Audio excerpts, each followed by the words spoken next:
Okay, welcome everybody. Thank you so much for joining us for the class tonight, the second pre-event workshop held by the 2023 Hackathon.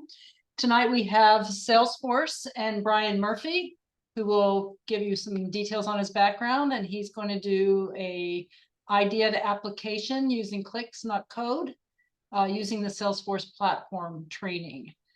This is a class he's done before, and it's been well received. I will make note to you all that Salesforce won the top prizes in 2 different categories. So pay close attention. It worked really well last year. They made bunches of money on it. One team won first place for coding for adult and first place for high school. And then second place was also a Salesforce solution for the adults. So there's money to be made paying attention to this class. So turning it over to Brian, take it away. Thanks, Thelma. I guess that's as good of a carrot as any. Is like, come learn Salesforce and maybe make some money. So hi everybody. As Thelma said, I'll just do a bit of an introduction here. My name's Brian Murphy. I'm what's called a distinguished solution engineer. I think that just means I'm old. I've been at Salesforce for about 10 years, and prior to that, I was at Oracle Corporation for about 18 years, and all said, I've been in the high-tech business for about 30 years. And my job's really kind of fun because I get to talk to prospective clients of Salesforce and explain how our platform could be used to manage their mission or manage their business process. So my goal is to give you guys some education here today about the Salesforce platform, how it's different than some of the traditional cloud-based technologies that you see out on the market today, such as Amazon Web Services or Google Cloud, and we'll just talk about some differences. But I'm also going to do some demonstration and actually show you an application being built with clicks, not code. So some of the industry players out there are starting to offer different types of solutions that basically allow you to develop enterprise class and enterprise grade business applications and mobile applications and websites with really not having to do any traditional coding whatsoever. And that's what we'll do here today. So again, I'm with the public sector team at Salesforce. I'm based out of Portland, Oregon, but I find myself in Hawaii quite a bit. There are a number of Hawaii agencies that we work with across the spectrum, from the Department of Agriculture to Department of Labor, to the Department of Commerce and Consumer Affairs, as well as ETS, which is the central IT group within the state. So there are a number of applications and use cases that our platform is used for in the state of Hawaii. And that being said, they're always looking for talent. So if anyone's interested in learning more about Salesforce and gaining skills and things of that nature, I'll talk about some of the resources available that are out there. And some of our partners on the island, as well as our customers, are always looking for Salesforce skill sets out there. So just a little bit of agenda. I am going to set some context in slides first before I actually start getting into building the application. The application that we're going to build today is actually from a couple years ago in the hackathon for one particular agency that put out a challenge for managing sightings of distressed animals. And so we'll talk about that and how to report as a consumer or a resident of the state. If you see animals in distress, how you can actually report that to this agency, as well as how the agency people intake those reports and then respond to them and conduct the business workflow around animal sightings and getting people out to help distressed animals and things of that nature. So we'll give an overview of Salesforce, talk a little bit about what our platform actually is. People tend to use this word platform in the industry these days, and we want to make sure that we kind of set a bar so you can understand what we at Salesforce mean by platform as a service. It's not the same as some of the other vendors like I was mentioning before, because it's all entailed from the full stack all the way to the application layer, and we'll talk about that. And then towards the end, I'll give you some training resources that are available as well. and I will be available on the Slack channel, the Salesforce Slack channel. That's the hackathon is the hackathon workspace that they're using to communicate to all the different teams and about the challenges and so on. So before I get started though, I'm actually going to show you one of the resources out here, and this is just Salesforce terminology. So in Salesforce, when you become a Salesforce customer, you're provided a Salesforce environment. And that word environment, the technical term for it is you receive a Salesforce organization. So your business, you're a Salesforce customer. We do what's called spinning up a Salesforce environment for you. It is complete software as a service as well as platform as a service, all in the cloud, of course.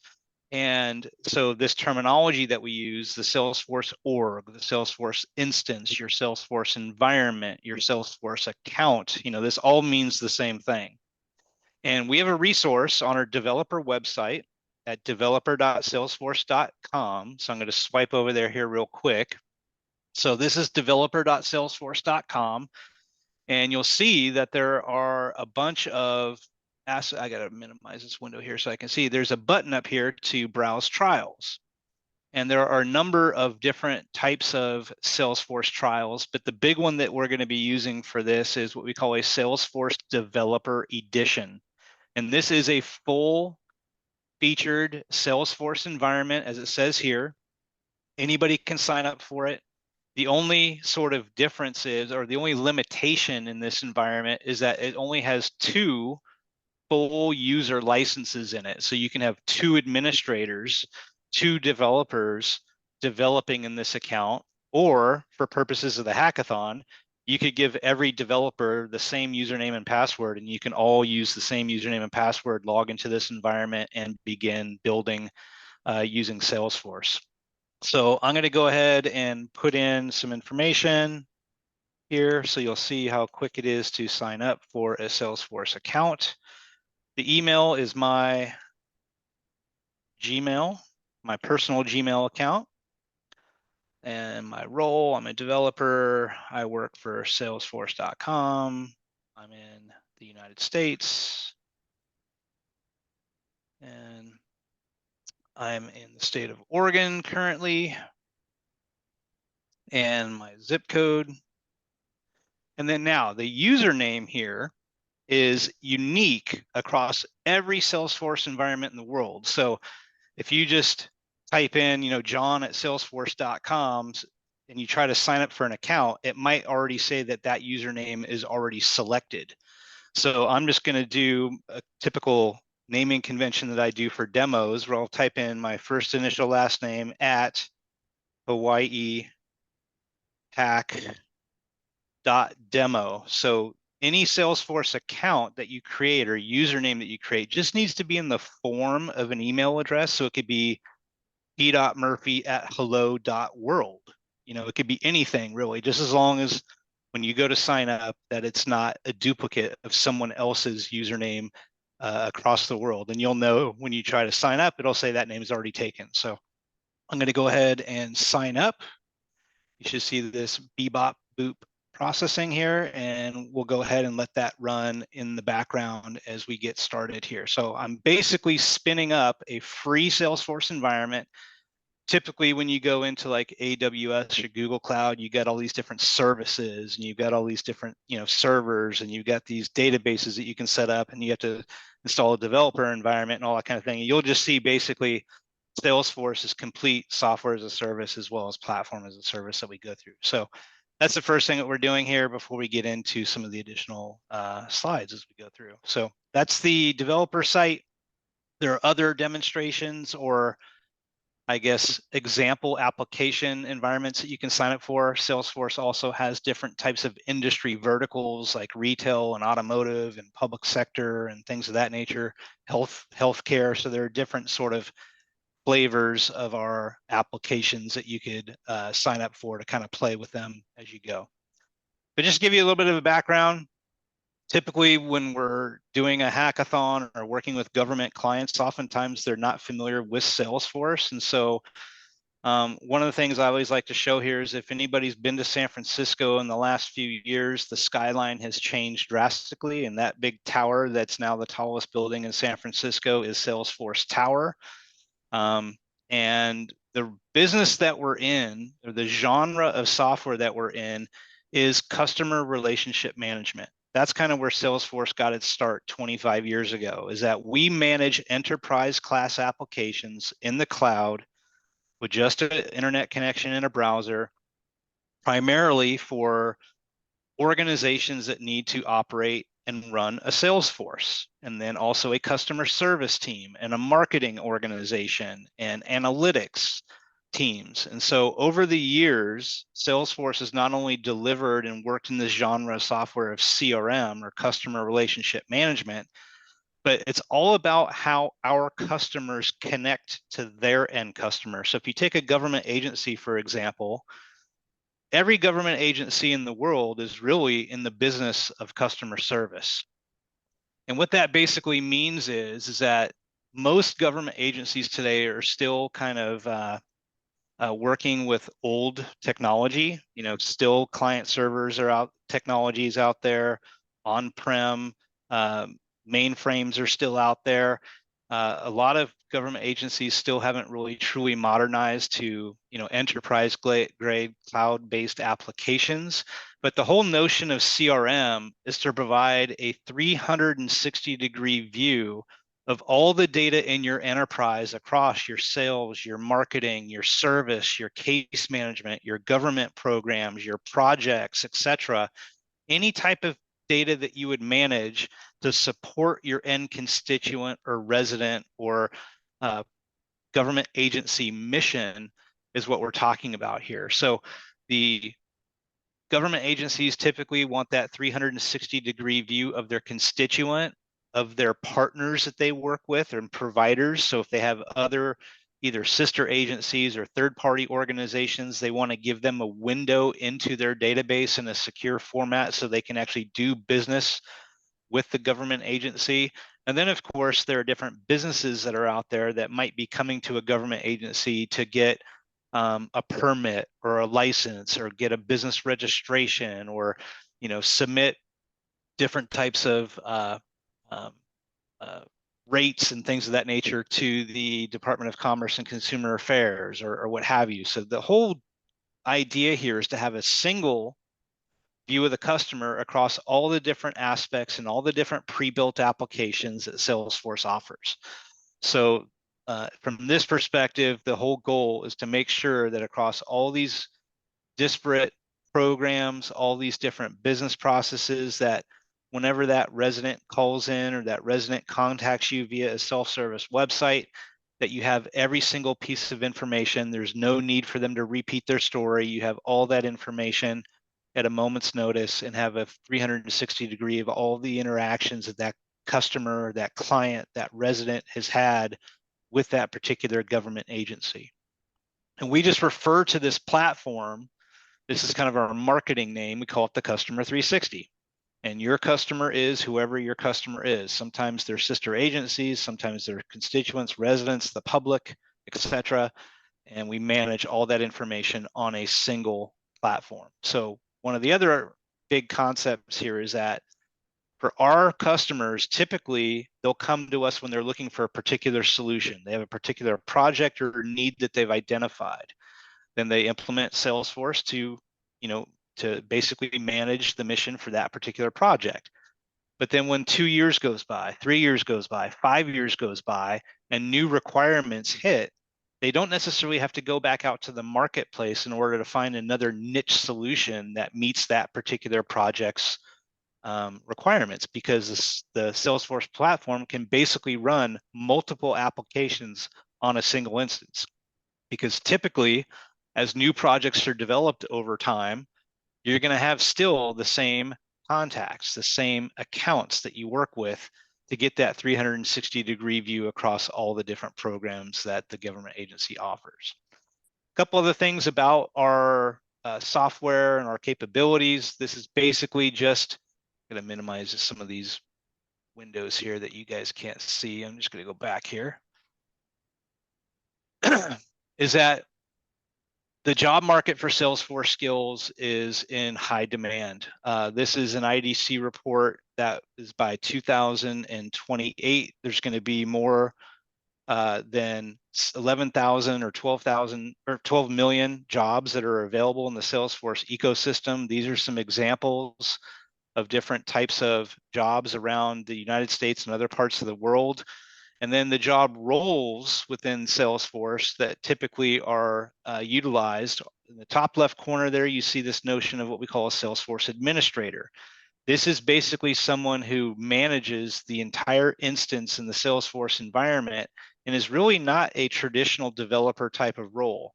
The Salesforce administrator could be someone who's really sort of a power user, someone who's not necessarily a low-line coder or developer, but as on the top right, you see that there absolutely are different types of roles for developers. There is an element of the Salesforce platform that does let you write code. We have a language called Apex, which is very similar to Java and to Python.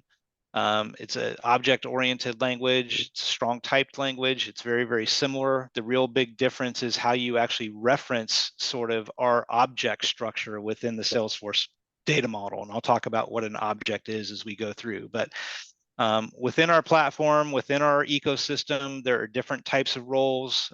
You can be a business analyst all the way through to a technical architect. And the way that people go and learn Salesforce is through our online free learning program that we'll talk about Salesforce Trailhead as we get into it a little bit further. But now to give you a little bit more of a background on what our platform actually is. And so what I always like to say is that Salesforce does two things. The first thing that we do is software as a service. We provide pre-built, out-of-the-box applications to manage your sales, your marketing, your service, your public-facing or partner-facing websites, which obviously translate through into mobile apps that are available for constituents or for partners, all the way through analytics and then true platform as a service. So these different colorful circles you see here are different, I'll call them products at Salesforce, but we also call them clouds.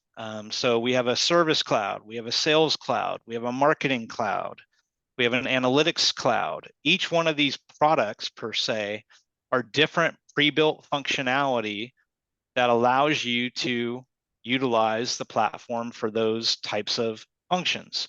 And typically in the government, most of our customers use what's called Service Cloud because they're in the business of customer service. And typically government agencies are providing services to the public or to their constituents that the public will go online to a self-service website and submit a form or request an application or submit an application or request or pay for a license or do whatever it is that they need to do.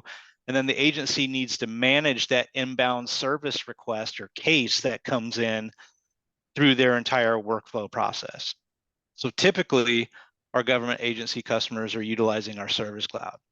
But on top of that is also what we deliver as platform as a service. Every enterprise business application that's out there needs things like workflow, chatbots, approvals, mobile applications, collaboration tools, then low-level cloud infrastructure services that are completely transparent to you. You don't have to worry about backup and restore and recovery, and you don't have to worry about site switching and continuous improvement and disaster recovery. The Salesforce service takes care of all of that for our customers. But the items that are above this blue line here are things that the Salesforce administrator or Salesforce developer, I call these little Lego pieces, can use in the construct and the creation of their business applications. So although we provide some applications out of the box, you can add additional Lego pieces or utilize these different services. So for example, we have something that's called a schema builder. If you want to see the data model of the out-of-the-box Salesforce, which I'll show you when we get to the demo, you can add new database tables. You can build the schema for the relationships of the data entities that you're modeling within the system. You can do all the role-based security. There's already two-factor authentication built in. There's AI services built in already into Salesforce. And the one unique thing that really sets our platform apart is not only do we give you these pre-built applications and pre-built services, but this allows you also to compose additional applications that you haven't even thought about today.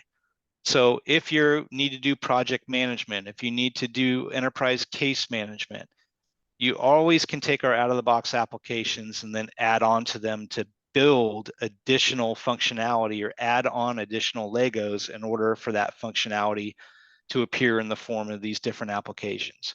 The other thing that we do that's unique, more so than anyone else on the planet actually, is that we do 3 automated upgrades per year. So every 4 months, these Lego pieces that you see down here and these applications that you see up here are constantly being innovated on and upgraded and added onto by our product development team. And the other unique thing about that is every one of our customers around the world are on the same version of Salesforce. There is no such thing as version 10.2 of Salesforce or version 11.1 of Salesforce. Usually for other software companies, when a customer calls customer support, the first thing they do is say, what version of X are you on? What patches have you applied? What maintenance packs have you applied, et cetera. We take care of all of that and upgrade you seamlessly every 4 months with new additional features based on the subscription that you're paying. Next slide. Now, like I said earlier, is that there are 2 elements to Salesforce. One is what we'll call sort of the declarative configuration. This is what we mean by clicks, not code, or sometimes people call it no code / low code.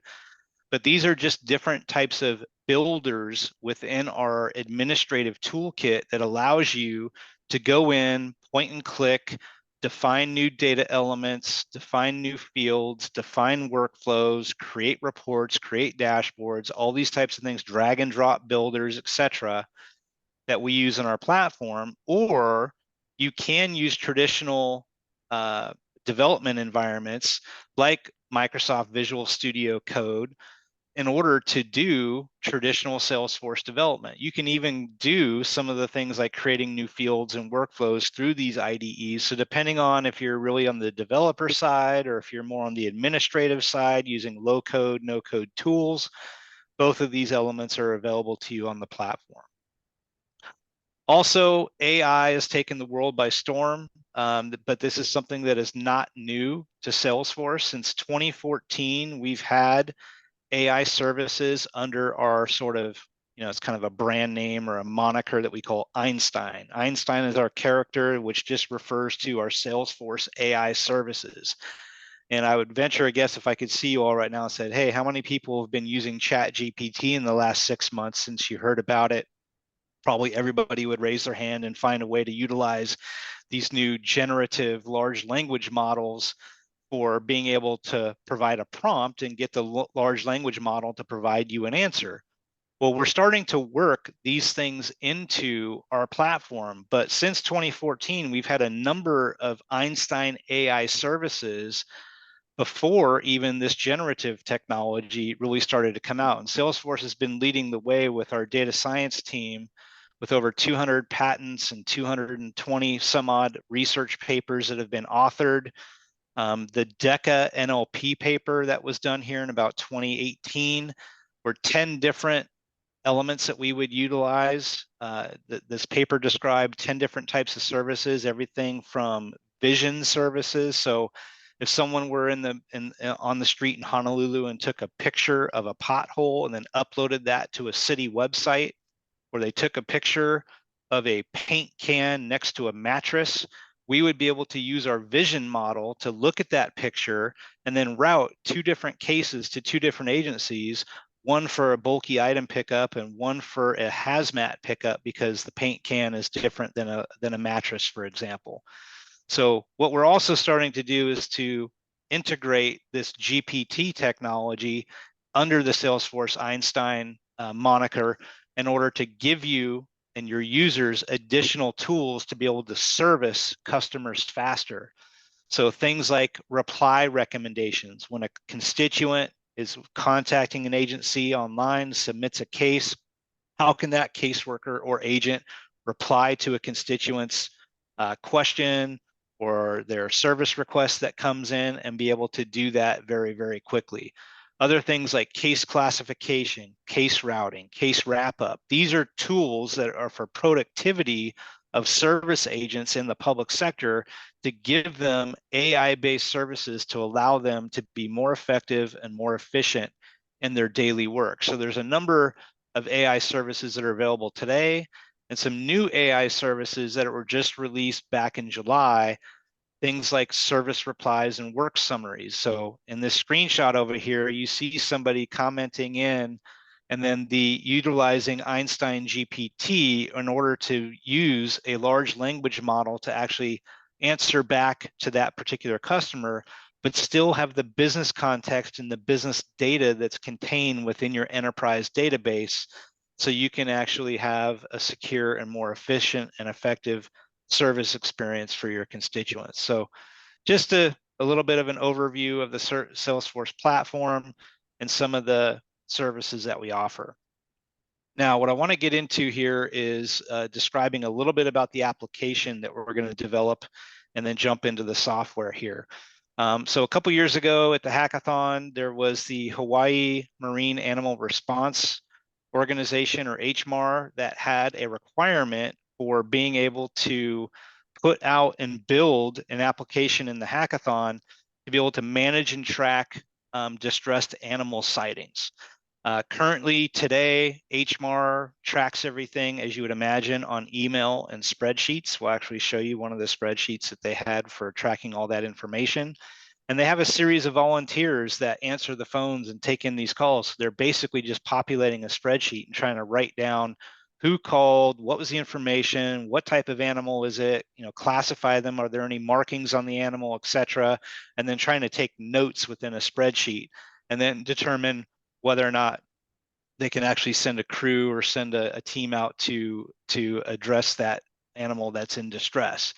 And so one of the things they were asking for is, number one, a public-facing website in which people could go online and actually do an online report of a distressed animal. This is something that's very common in the government. I come online to a self-service website, I click a button to submit a new sighting, or click a button to apply for a service or apply for a benefit, and it presents me with a user interface, certain form that I can fill out, click submit, and then route that to the agency. In this example, the agency said that they didn't necessarily want to have the data public on their website, but for transparency purposes in the demonstration, I'm going to show how you can actually expose all those wildlife sightings on the public-facing internet. So you're basically taking your enterprise data, all the records that you create about these sightings, and making it available on a transparent website to not only report, but to actually report on or view all the open cases, all the animal sightings that are there, and be able to look at all that information in a meaningful way. So the two personas that we're going to build in this particular application is we're going to build this mobile responsive web portal. So as I was mentioning in the Salesforce platform, we've got these Lego pieces. One of those Lego pieces is the ability of creating a brand new public-facing website. We have different templates, much like you would use on any template-based website like Wix or any of those types of sites. But we can also incorporate your or your enterprise data into this process. They're all mobile web responsive, so they work on mobile devices and tablets and things of that nature. So we'll create a public-facing website that is branded to look like the HMAR regular website that they have. And then there's the persona that when that application, that animal sighting is submitted, it needs to go through a workflow. It needs to go into a queue. It needs to get reviewed by a volunteer that's at HMAR. Or if somebody calls in and doesn't submit an online sighting, the person that's receiving the phone call needs to go through and create the new sighting, maybe drop a pin on a map to show the location of where it was, and then categorize everything and manage all the data internally within the Salesforce application that we create here in the demo. Okay, so what I'm going to do here is I'm going to kind of toggle over into, I'm going to get rid of this window. I'm going to toggle over into the spreadsheet. So as part of the hackathon challenge, we were given a spreadsheet from HMAR with a bunch of different columns in it. So this tab here was for turtle responses. This tab is for seabird responses. This is for the current month in Oahu. And you're going to basically see, and this is how most people manage and track the information about these particular sightings, is just basically determining fields and or columns and rows, right? So in this particular column, the tag number, I'm going to introduce a row of data, and that row of data represents that particular record. You see here that there's just a number of spreadsheets. This is not user-friendly. They put in their notes here, the number of calls received. I would imagine they might have some sort of, you know, macro that gathers if that's going to be the same call for the same animal and what have you. So what I'm going to do is I'm going to show you the end result of what we're going to build, and then I'll show you how it was constructed. So when I spun up that environment, just to show you here, is that automatically you get this welcome email in Salesforce. And so that welcome email will let me now verify my account. I can sign up and register. So just when I went to that free trial, takes about 5 minutes for you to sign up. You're going to get this email. You can verify your account, put in a password, and then now you have a particular Salesforce environment. So I'm going to log in at login.salesforce.com, and I'm going to show you the application that we built based on those requirements. And so first thing I'm going to do is I'm going to log in here. Logged in as the wrong one. Sorry, let me just go back to login.salesforce.com. I'm going to log in as this other one here. This is the one that's completed. And we'll show you a little bit about how this application works. So the first thing is on the homepage within Salesforce, we modeled a quote unquote animal sighting as what we call a case in Salesforce, or a service request, some sort of issue. We have this general out-of-the-box database table, or we call object in Salesforce, called cases. And typically, I can come into my Salesforce environment and I can look at the different data elements that I have access to in the system. So if I click on cases, for example, I see a list in this example of all open cases in the system. These records can be filtered. We call these different views. So if I want to look at my open cases or all closed cases, we might filter on a different set of records based on these views. And these views are all configurable by end users. And so if I want to come in here and take a look at a particular case, I would just drill down into that case record number. And now I have all information regarding that particular case. So on the details tab that you see here, I've got typical things like the case number, the priority, the status, who the person is that called in. So this is Lauren. She's somebody that called in to report this particular case. You'll see if I just hover over, I've got other cases that she might have submitted over time. I've got hyperlinks here on the phone number. So if you have computer telephony integration, I can actually click on the phone number to make an outbound phone call right from Salesforce. Same thing for email. If I click on her email address, I can send her an email directly out of the Salesforce environment.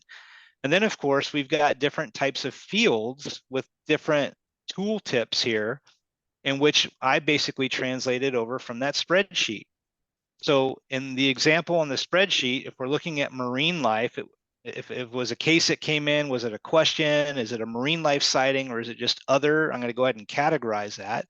And based on the type of marine life, I might say, okay, well, it was a monk seal or a sea turtle or a whale, right? And then based on if it was a seabird, there might be a different code for that type of bird, right? So these were all the codes that were in the spreadsheet that they had. I translated that into different, what we call dependent pick lists. So seabirds had different codes for different types of birds than if we just picked monk seal.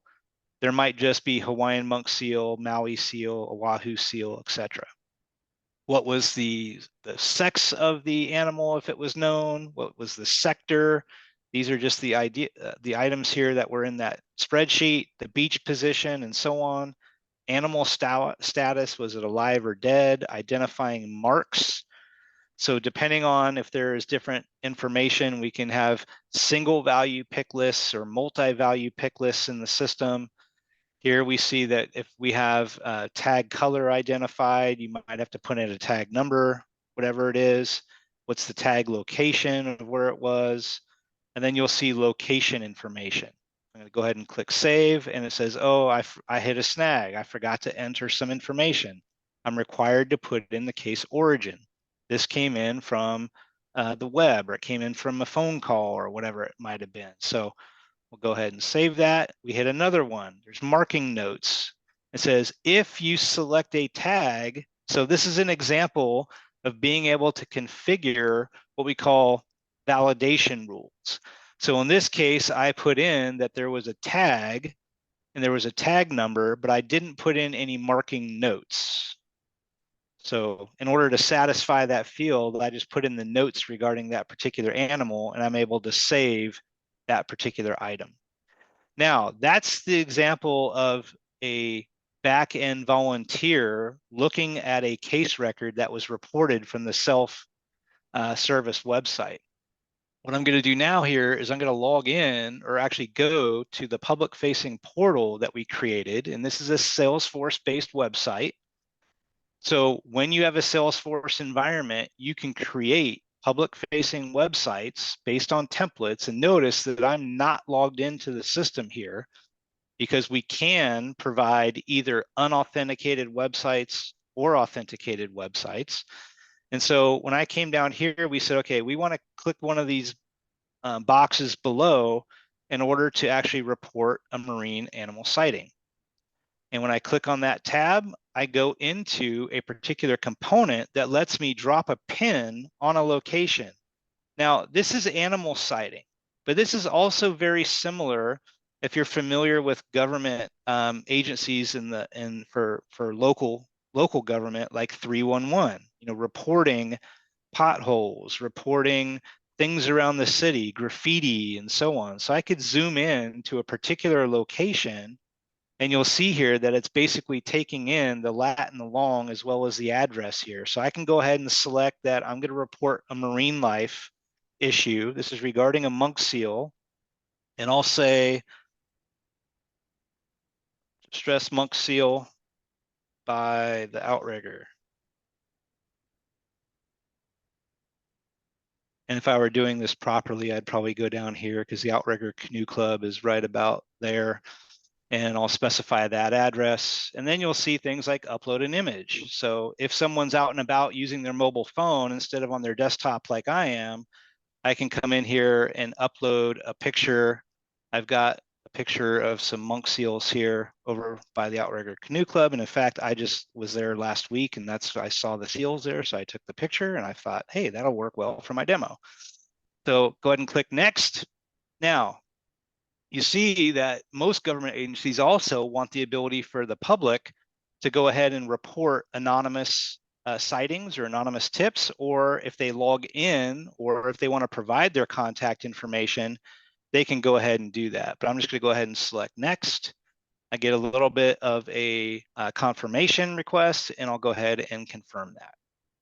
So now, as the citizen or resident reporting that particular item, I can also come back and maybe open the case, take a look at the case. But what we decided to also do is have a tab up here called View All Sightings.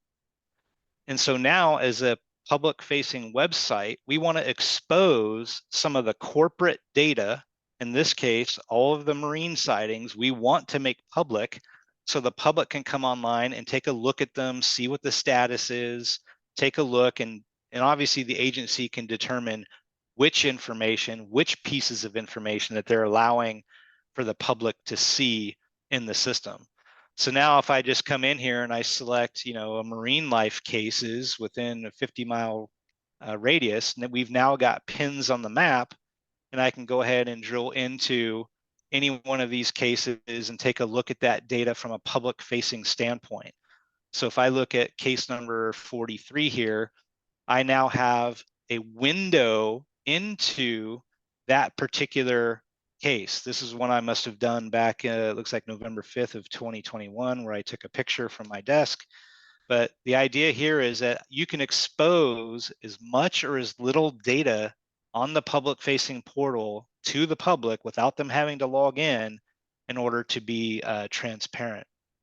And so now if we go back here to the all cases view, I'm just going to refresh here. And we'll see here that this is the case that was just created, case number 1075. It was reported anonymously, so you do not see any contact information here. We see that it was submitted, a distressed monk seal by the Outrigger Canoe Club. And if I go into what we call our case feed, we're going to see that I've got information. For example, I've got a picture of that monk seal here that's been attached to that case. And I just need to refresh here a little bit. I'm going to refresh the page.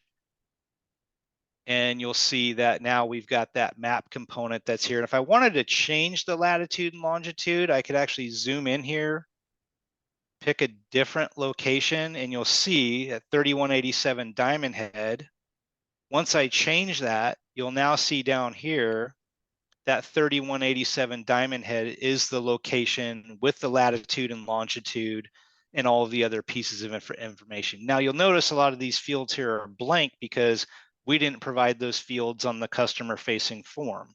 We don't want people to fill in 27 different points of information because they just might abandon it, say, forget it, I'm not going to report it.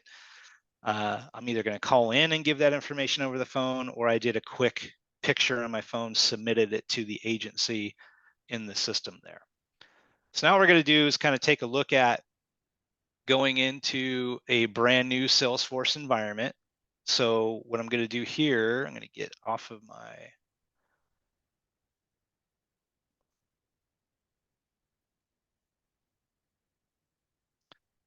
I'm going to go into the other environment here that I just registered for, and we'll show you an environment that is completely empty in Salesforce. So now that we log into the system, I'm going to give you a little bit of a tour here. So when you first spin up a Salesforce environment, you're first going to be taken into the home page in what's called the service application. Now, in Salesforce, this is what we mean by we give you a number of pre-built applications out of the box. So if I click View All here, you're going to see we have a service application, marketing application, a sales application, etc. And so this little app launcher or app picker allows me to choose as an end user, which application do I want to participate in? Which one do I want to look at right now? So if I'm a salesperson, I'm going to click on the sales app and it switches context. And so now I've got these tabs called opportunities and leads and campaigns and reports, et cetera, et cetera. If I switch back over to the service app, instead of seeing opportunities, we're going to see things like cases and contacts and accounts. Now, contacts and accounts are traditional CRM types of information. Contacts represent people. The account represents the business that they work for, right? And there's different relationships between them. And so the nice thing here is that in order for us to create a brand new application for HMAR that never existed before, we can go into do what the Salesforce administrator would do, and that is use this little setup window here. So this setup window, if I click on it, is everything that you do in a Salesforce environment to configure it. So now that setup little menu is only available to certain people. Normal end user wouldn't even see this little sprocket icon here to get into the setup area. So obviously we can handle different people, different users have different profiles and permissions on what they can do within Salesforce. Now, the way that you navigate here is everything is done through this quick find box, or you just scroll down and find the piece of Legos that you want to play with here. And so if I need to administer users in the system, if I need to administer permissions and roles, I can go into the users area of Salesforce. And very simply, when you want to create a new user, you click the new user button, you fill out the different properties, the different forms, you designate which role and which license and profile do they have, etc. And that's how you create a user. It's simple. You just go through and click and find information. If I want to create data model information, we have this something called the schema builder. If I can spell properly, we have this thing called the schema builder. The schema builder is how you create different database tables. Now, in Salesforce, every database table is what we call an object. An object is nothing more than something that you track in your business: cases, contacts, accounts, sightings, animals, etc.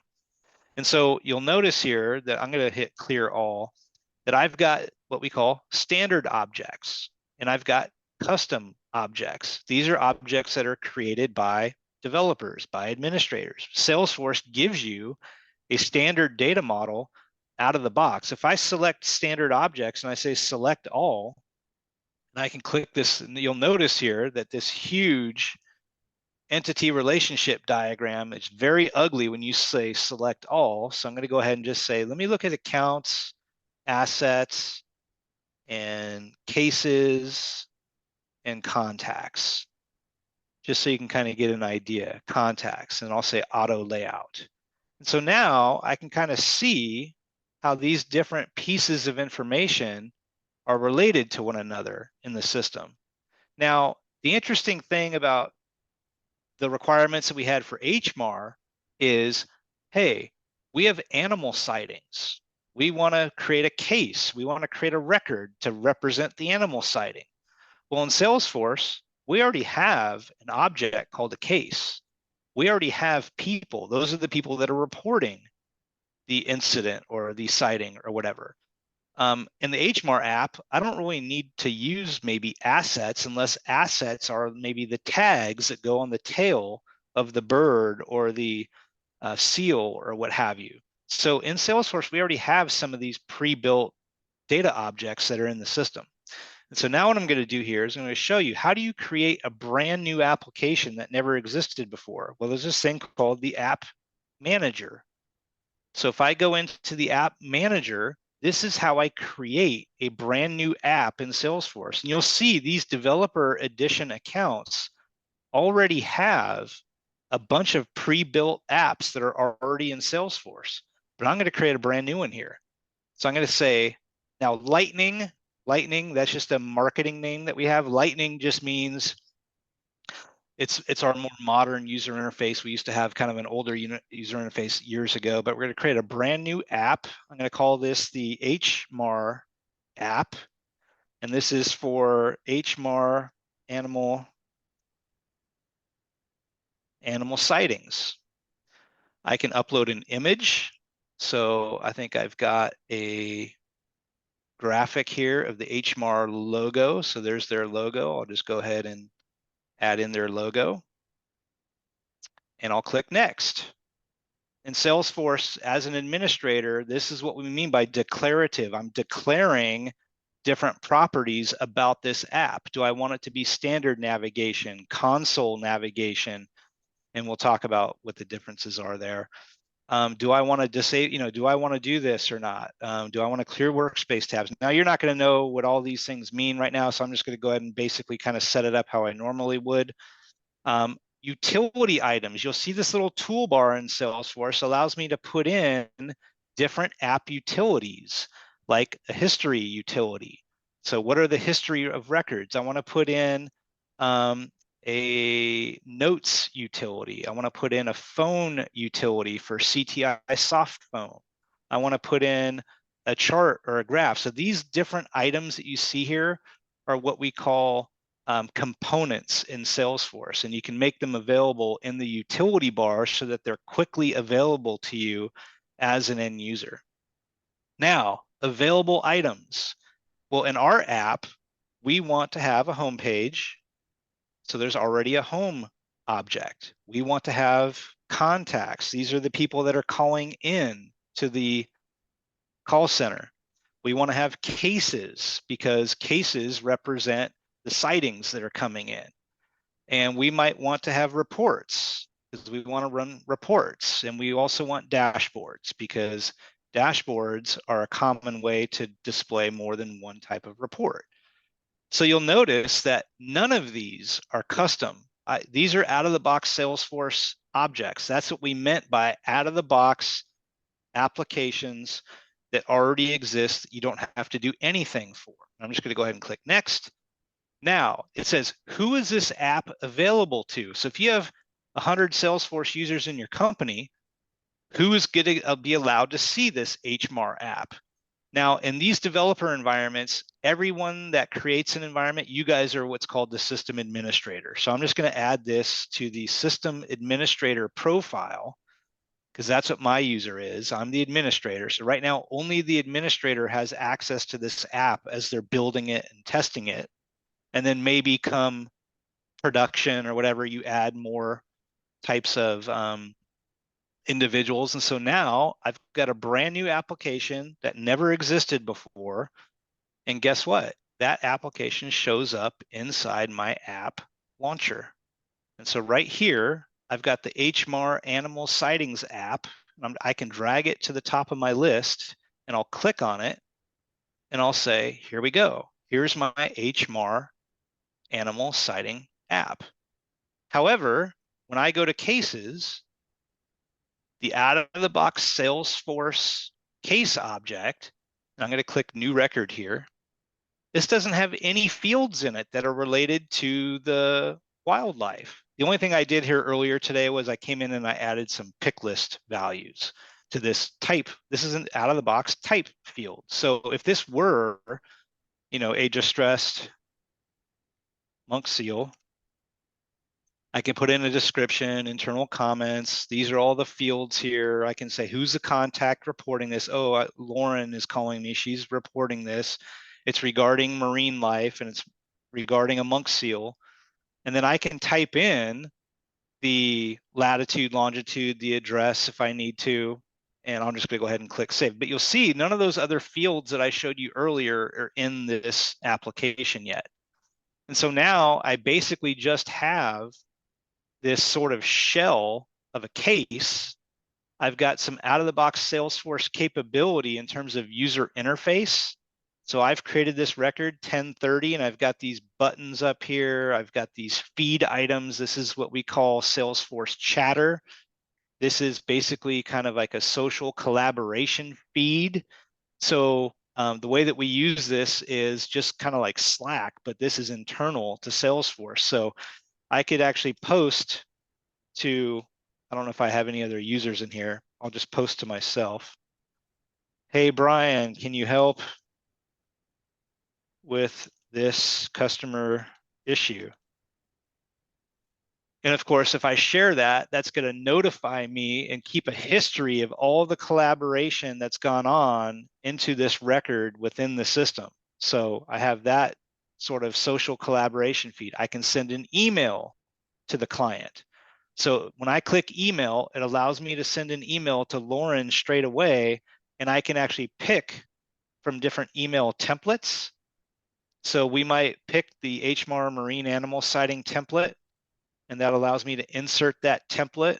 And that template's going to have mail merge capability here, right? So we might want to put in the case number, the subject, the description, etc. And I can go ahead and send that off to the client about the case that was just logged. And now we see a history of everything that is growing with this particular incident or this particular sighting.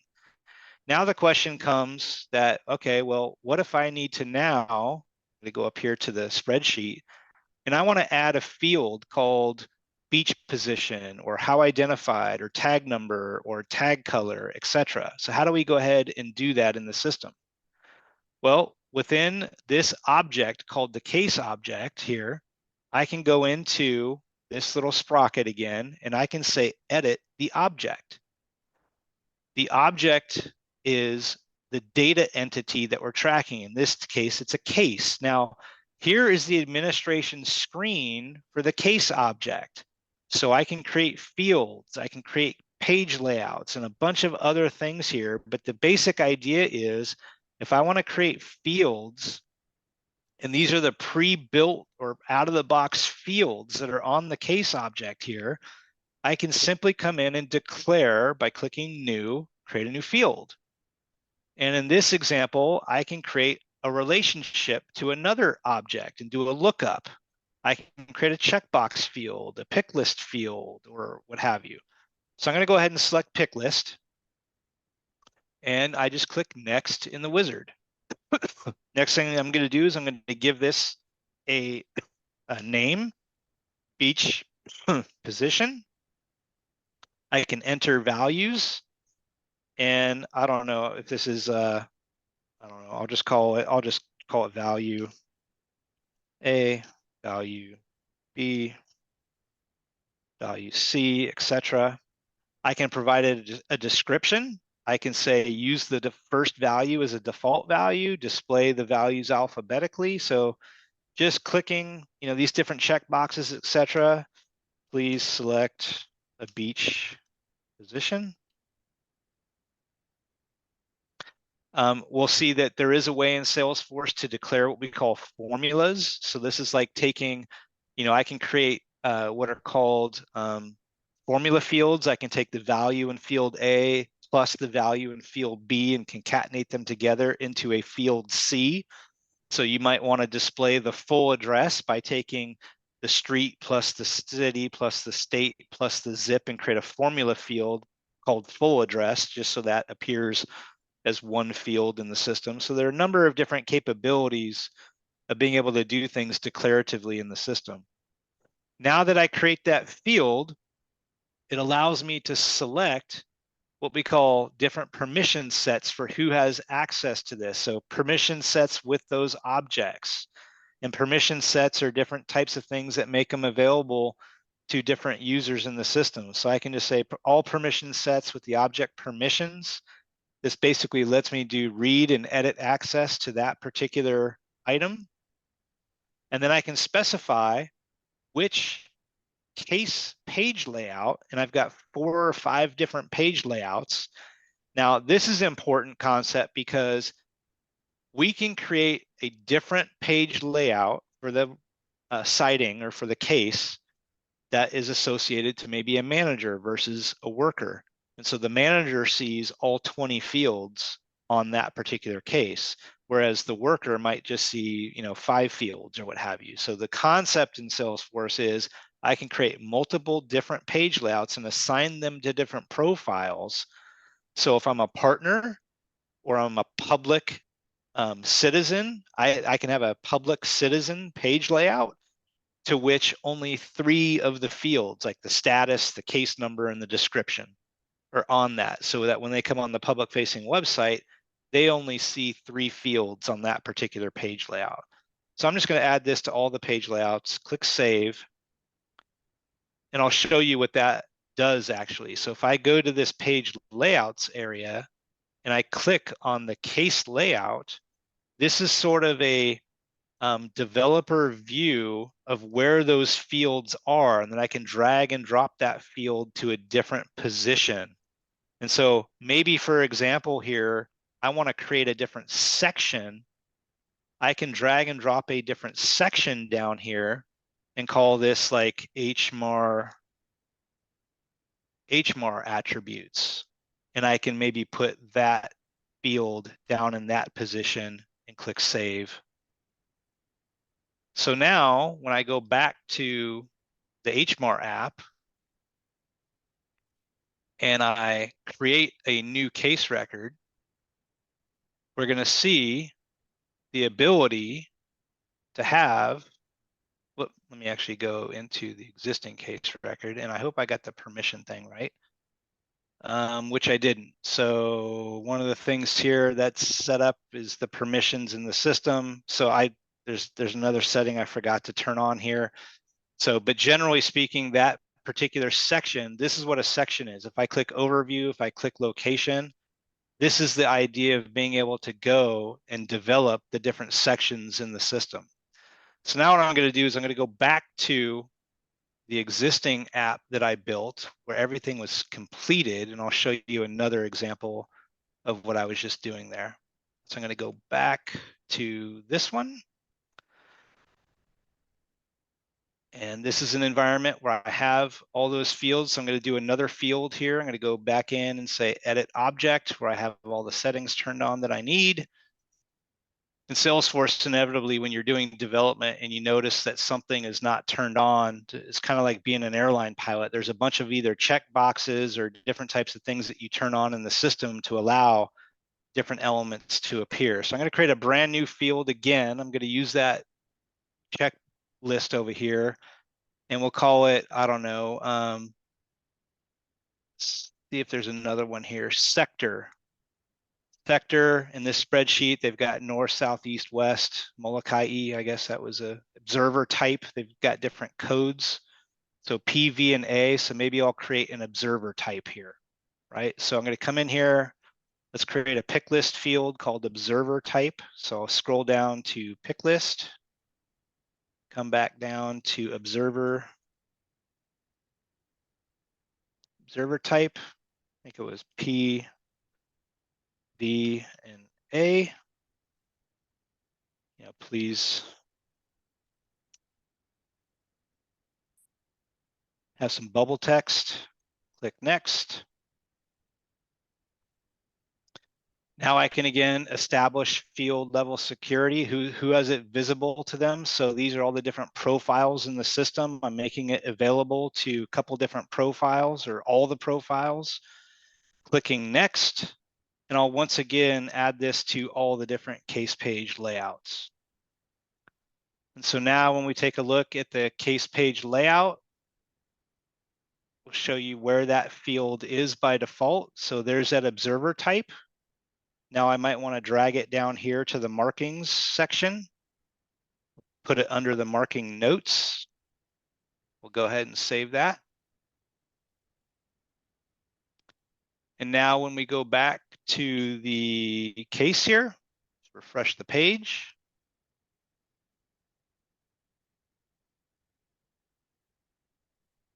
We have the observer type field with the please select an observer type. We got the P, V, and A. Now, the nice thing is that, and I got to put in the case origin again, make sure that that's there. So now that we actually have a record in the database that has a value in it for observer type, the nice thing in Salesforce is that as you define your data model and your fields and everything that you're tracking about that particular entity, it's immediately reportable. So what we mean by that is now, if I want to ask the question, how many cases have an observer type of P? I think that was the value that I put in there, right? So let's go and see, I put in value as P. I can now go into Salesforce reports and I can create a report. It says, show me all cases by type that have an observer type of P in them. And so I'm going to go ahead and click new report. This report builder is in the system. It allows me to basically build a report on any of the custom objects or out of the box objects that you have in your database without having to extract, transform, and load it into a data warehouse and then do reporting on top of that. So this is basically like being able to do reporting on your regular production OLTP style database. And so now what I have here is a report builder. By default, it gives me some columns here, just kind of by default to give me kind of the sort of beginning stages of building a case report. And then I can come in here and say, I want to add observer type. I can add that column into the report.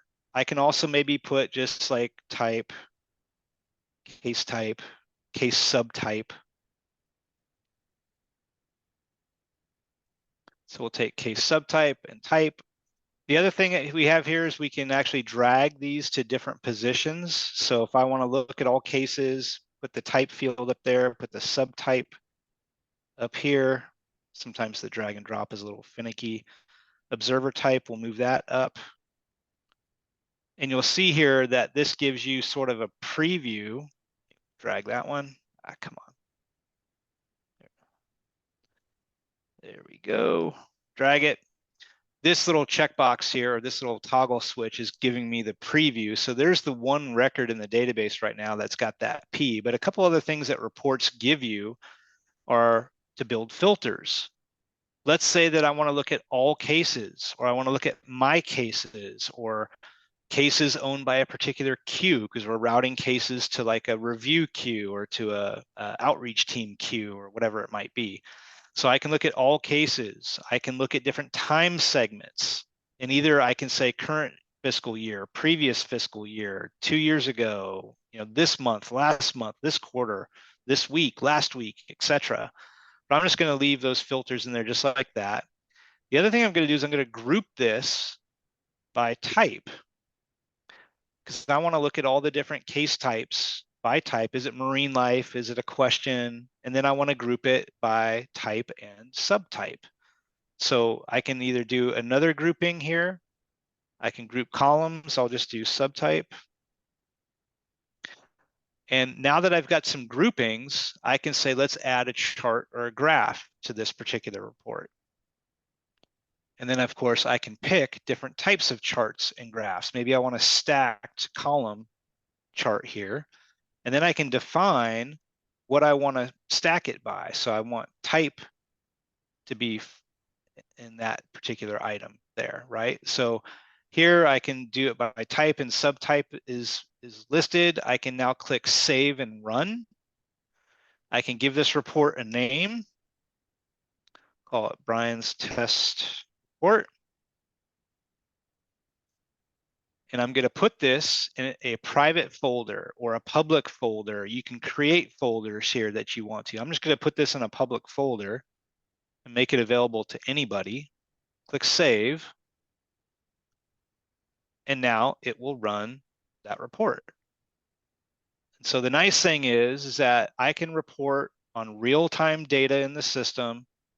Here I'm looking at types along this axis, and along the y-axis, I can see the subtypes that are here, how many are listed, and you can drill down right to a particular record of data. So if I want to drill down to this particular item, I can drill right down to that record that meets that criteria. There's that particular record that has the P on it, and I've got that in the system. The other thing that we can do now is that we've got that public report, is I can go back to my home page and I can say, let's edit the page. And you'll see here that Salesforce development allows us to pick a lot of different types of components. Some of these components are out of the box. Some of these components you guys can build by writing code and sort of productizing the component, or you can get some of these components off of what we call our App Exchange. The App Exchange is much like the Apple iStore or the Android Marketplace for your phone. But if I wanted to come in here now and I want to drag a report chart to the page and pick, you'll see here, which report do I want? There's Brian's test report straight away. I can now add that to the top of my page because I want to see that, or I want that to be the report that shows in the top of the page here in the system. The next thing I want to do here is, now that we've kind of shown the ability of going in and looking at a data object and then creating new fields to add those new fields to the page layout, is to also show how we built that public facing website. So I'm going to go into setup, and in setup, I'm going to go into what we call all sites.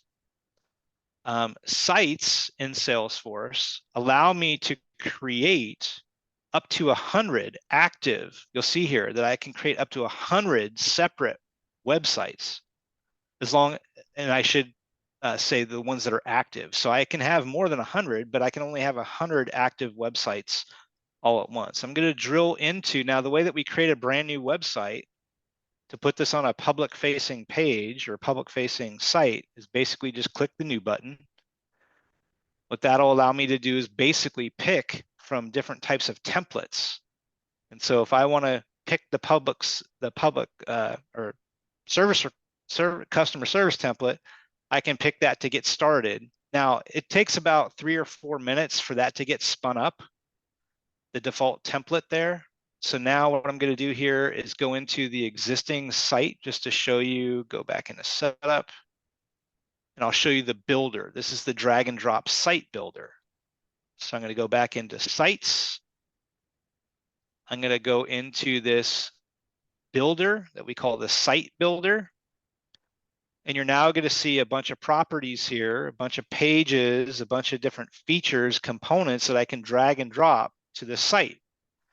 And what you'll see here is that we, again, have a list of components here that I can drag and drop to the page to configure different elements. If I want to insert something here into the page, I can hit the plus sign to add a new section. I can maybe make that a 4-column section.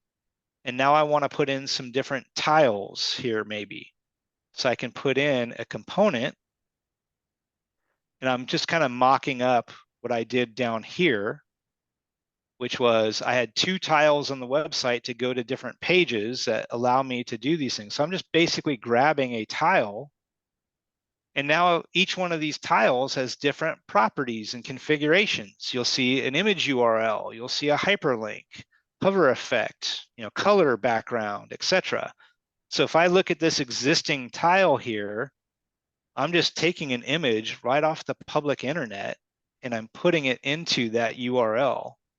So I went to like a free images website, put in that image, and the hyperlink is taking me to a page in my page builder. So I can create new pages. In this example, I'm hyperlinking to a page called Report a Sighting because I had already created this page.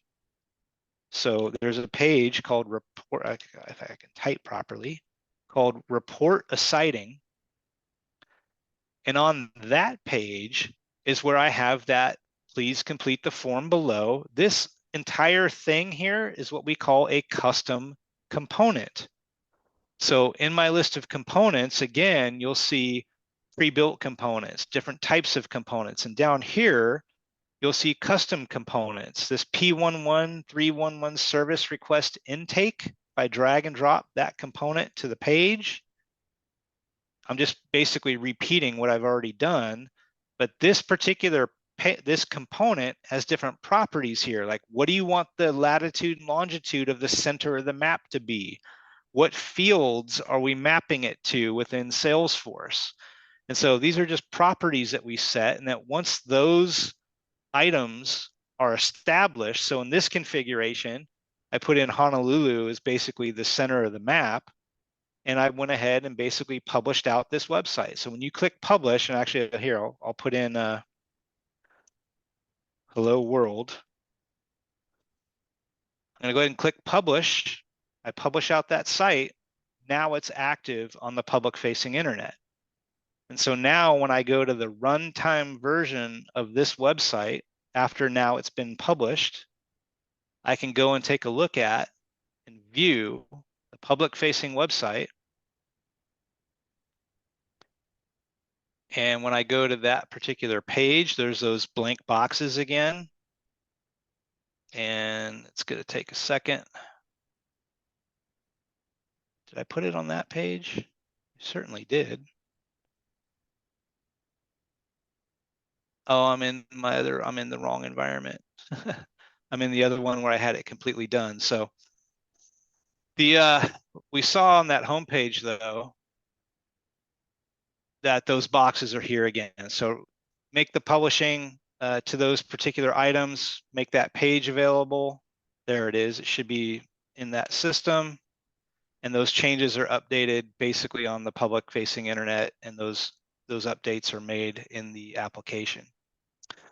So some of the things I want to cover towards the end here are a couple slides on App Exchange as well as Trailhead. So I've just basically scratched the surface. Last year and for the last couple of years, I will make myself available in the Salesforce Slack channel in the hackathon Slack workspace. And by the way, Salesforce owns Slack, if you didn't know that. So Slack is a Salesforce company, as well as Tableau. Tableau is an enterprise analytics software and application. But the Salesforce App Exchange allows you to go out to a variety of different directories to find applications and components and things of that nature. So in the prior hackathon, there have been challenges out there that are like project management related, for example. So if I go out to the Salesforce App Exchange and I search for project management, hit enter, there are a number project management apps in the Salesforce App Exchange. And if you just basically Google anything, you'll see applications, you'll see components and different types of things. Another one might be e-signature, DocuSign. If the challenge asks you to do electronic signature, DocuSign e-signature for Salesforce is right here. And you can download a trial into your Salesforce environment and basically press a button in Salesforce to send out a document for signature, and they sign it in DocuSign, submit it back, and it gets attached to that record right in Salesforce. So the App Exchange is a great option for our customers and hackathon participants to come in here, look for free different types of apps to be able to incorporate into your Salesforce environment. And all you have to do is click the install button and it installs right into your Salesforce instance. And if there's a free trial available, typically they're 15 to 30 days in length. So it should be enough time for you to be able to utilize some of those items for the hackathon. So that's what the App Exchange is. Go to appexchange.com, basically search for anything. I would start with all the free apps, and then you can download those into your Salesforce environment. A couple other things. One is what we call Trailhead. Trailhead is our Salesforce learning environment. And we call our people in our ecosystem that are Salesforce developers and Salesforce admins, we call them trailblazers. Because trailblazers are people that are learning new skills. They're basically innovating within their organizations. They're trying to learn new skills to augment what they're doing in their current career. And you can basically learn anything that you want to do with Salesforce via Trailhead or via Google and ChatGPT. If you go to ChatGPT and say, how do I create a custom field in Salesforce? How do I create a formula that gives me, that calculates business days for January or what have you? You'll be able to do that through ChatGPT, no problem. But part of our Trailhead learning environment is basically spinning up a free account, just like I did earlier today. When you have a Trailhead account, you're going to go through a series of instructional challenges. We call them badges or trails. Once you go through the trail, you'll get bite-sized sort of learning segments that'll actually have you go into your Salesforce environment and do some configuration. And in order to pass the sort of test with that trail or that module, it'll actually go and inspect your Salesforce environment to make sure that you follow the directions properly in order to earn the badges. So our Trailhead free learning platform, once again, come over here to Trailhead, will teach you basically anything that you want to learn from a Salesforce perspective. If you look at the different roles, you can kind of see what the ecosystem is out there. On average, for US salary for a Salesforce administrator, Salesforce developer, etc., you can get your start. We've had people that have never been in technology that were real estate agents, taxi drivers, medical professionals that transition their careers and they learn on Trailhead. Part of Trailhead is not only the learning of the different modules and earning the badges, but once you do that, you can actually join also our community.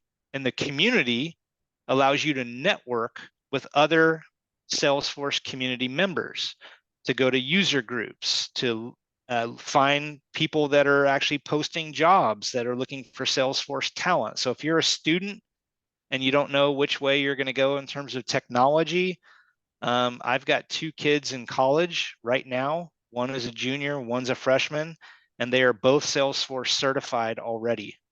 One is a Salesforce associate, and the other one is working on their Salesforce administrator, or actually they're both Salesforce associates. That's the very first certification that you can get. But after the Salesforce associate certification, people tend to go for the Salesforce Administrator certification. And you'll see all the different credentialing and certifications that are available in the Salesforce ecosystem. And it will give you the prescription and the prescribe the path in order for you to go through and how you become administrator certified, advanced administrator certified, business analyst certified, etc. So once you're interested in learning how to become a Salesforce administrator, it'll basically show you how to prepare using Trailhead. It'll give you study guides, put you in contact with other people in the community that are learning together and preparing for exams together and things of that nature to help you learn the skills in order to be successful on the Salesforce platform. This is completely free and available to anybody at any age that's doing this. I mean, I've got people that are, in middle school that are developing Salesforce apps and learning on Trailhead as they speak. And as you earn these badges, you can put them on your LinkedIn profile, and your LinkedIn profile will grow with what sort of skills that you have in the Salesforce ecosystem, and you'll be able to post that in your LinkedIn profile. And then lastly, before I pause for questions here, is that there is a local nonprofit in Honolulu, Purple Maya. If you go to their website, they do have Salesforce certification training where they get local cohorts together to kind of learn Salesforce skills and things of that nature. So I would sort of point you over to Purple Maya to take a look at the offerings that they have and go from there. So I basically just scratched not even an inch of the Salesforce service in this presentation. I have sort of a more full in-depth recording of what I went through. It's better. It's more in depth. It's about an hour and 45 minutes long. I'm going to post that recording to the Salesforce Slack channel along with the slides that I have here in this presentation for the Salesforce session. And at this point, I'm going to pause. I'll take a look at the chat to see if there's any questions, or if anybody wants to come off mute, you can ask some questions as well. And so I'm going to go through the questions here. Jerry asks, Esri ArcGIS is selected platform for Salesforce Maps. Okay, so there's one thing I didn't show in the demo, which I should have done, which is Salesforce has a product called Salesforce Maps. And as I was entering records for these animal sightings, we're entering an address, we're entering a latitude and longitude. The Salesforce Maps that you'll see here is our own technology, and we can actually plot on the map all of those different sightings of those animals that we did. So this is basically just a query, and I can show you more about Salesforce Maps later, but basically every one of these pins is a different type of animal that we reported here. And you'll be able to actually look at that particular Salesforce record, and you could actually update the information. So I could edit the record, I could change the type and subtype, I could change the subject here. I can look at the different actions I can take. So I might want to log a call or send an email to the person that reported that sighting. I can do that right here in Salesforce Maps. Plus, you can actually draw sort of polygons around these different items here. And if I wanted to right click and take mass action, where I could add a task, or I could say send email, or I could create another custom action here called, send SMS, and you could text message the people that are associated to those particular cases as well. So there are a number of capabilities in Salesforce Maps. We do have a connection with Esri ArcGIS. So if a state agency or local government agency has layers in Esri ArcGIS, we could actually incorporate those Esri layers here as well. So you might want to plot all the manholes or all the emergency sirens that are in the state of Hawaii. We can ingest those other items within the Salesforce Maps environment as well. Let me go back to the questions. Does anybody have any questions? If you want to come off mute, happy to answer them. I also see a question about UH Hawaii Lab Sage 3 system integration. Do you have it? Looking for an immersive video on big video wall. 360 view, looking for immersive video version on a big video wall. That was my comment. I'm not sure if my audio is working right now. Yeah, it is. I hear you. Okay, I had to switch off the headset, and that sometimes screws up Zoom. Oh, no problem. You started off talking 360 video, 360 view of things. Mhm. I'm an immersive AR VR guy from decades back, so that immediately made me think of a 360 view as a real putting yourself in a 360 view of your data sets, which is something that I've always liked doing when we had projection Yeah. cave. And the Sage system over there is designed for that sort of stuff. They do have their own API of drawing and things, but they it would be interesting to see how well it would integrate with Sage 3. Yeah, so we've done several demos over the years, like for city services, like being able to put on a VR headset and like look at potholes, look at manhole covers, look at street lights that are out, etc. The other thing is Salesforce has completely open APIs, and I just Googled Salesforce Minecraft, and what you want to take a look at is this first video that comes up. This guy, he's a Salesforce sales engineer like myself, that basically created a Minecraft world. And in that world, if I could skip this thing, I don't know if I can skip it, but in the world, the buildings that are in Minecraft, he goes into a building and there are different records of Salesforce records on the wall. And the building was the concept was, the larger the value of the opportunity, the taller the building what it was. So you can go up different floors in the building and flip switches on the wall to see the contact records or whatever. And they're basically just using APIs to display all that stuff within Minecraft. So anyway, this is not, I can't skip the ad, but, or maybe. Here it is. Yeah. So anyway, here's kind of like what he's doing. He's the people that he encounters in the Minecraft world are contacts in Salesforce. And so here's all the switches on the wall. You could turn things on and show different related records, and it's a really neat little video. But so if there's another demo that we did live on our Salesforce conference every year, we have this thing called Dreamforce. We had a live beer tap that every time someone did a beer draw, it would calculate the number of ounces. And so towards the end of the conference, you could see how many beers of this type or how many ounces of this type of beer were drawn out of those different taps that we had in Salesforce. And it was just calling an API, and based on the kegerator, I guess, was connected to it. So lots of different capabilities and creative uses for Salesforce.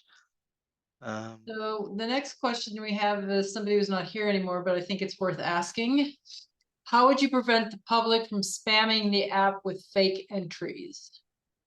Yeah, usually you're going to kind of incorporate something like a CAPTCHA control or some sort of item like that to get through. Those websites now will say, click on all the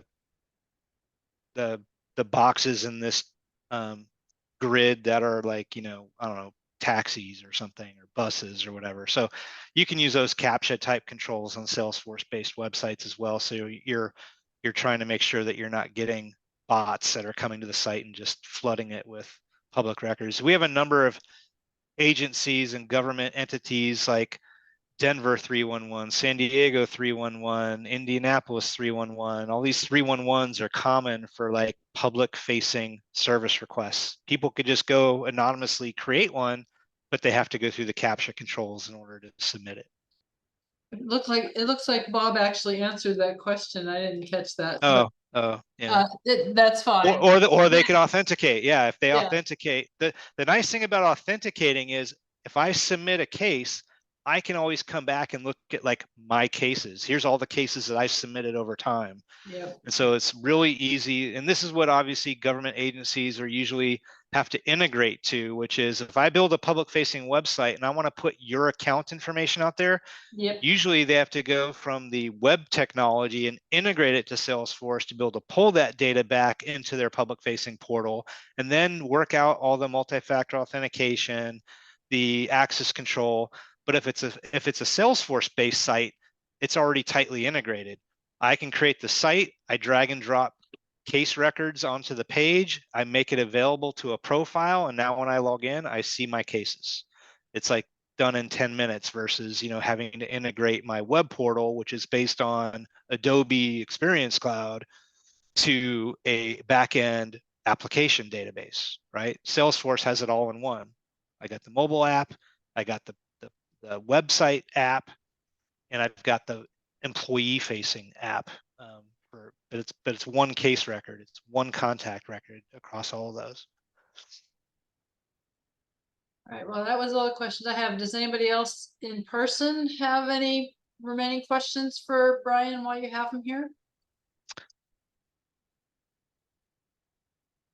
All right, well, I appreciate you guys hanging with us. And like I said, I'll post the slides as well as a more thorough recording that you can go back and fast forward and rewind and all that kind of stuff. It's a little bit better than this particular recording probably, but it's more detailed. It's better on the HMAR app that we built, and I built most of it from scratch during that recording. So Thelma, you can certainly post this one as well, but the one that I'm posting will be more detail of the app that I was showing you here. But Yep, of course.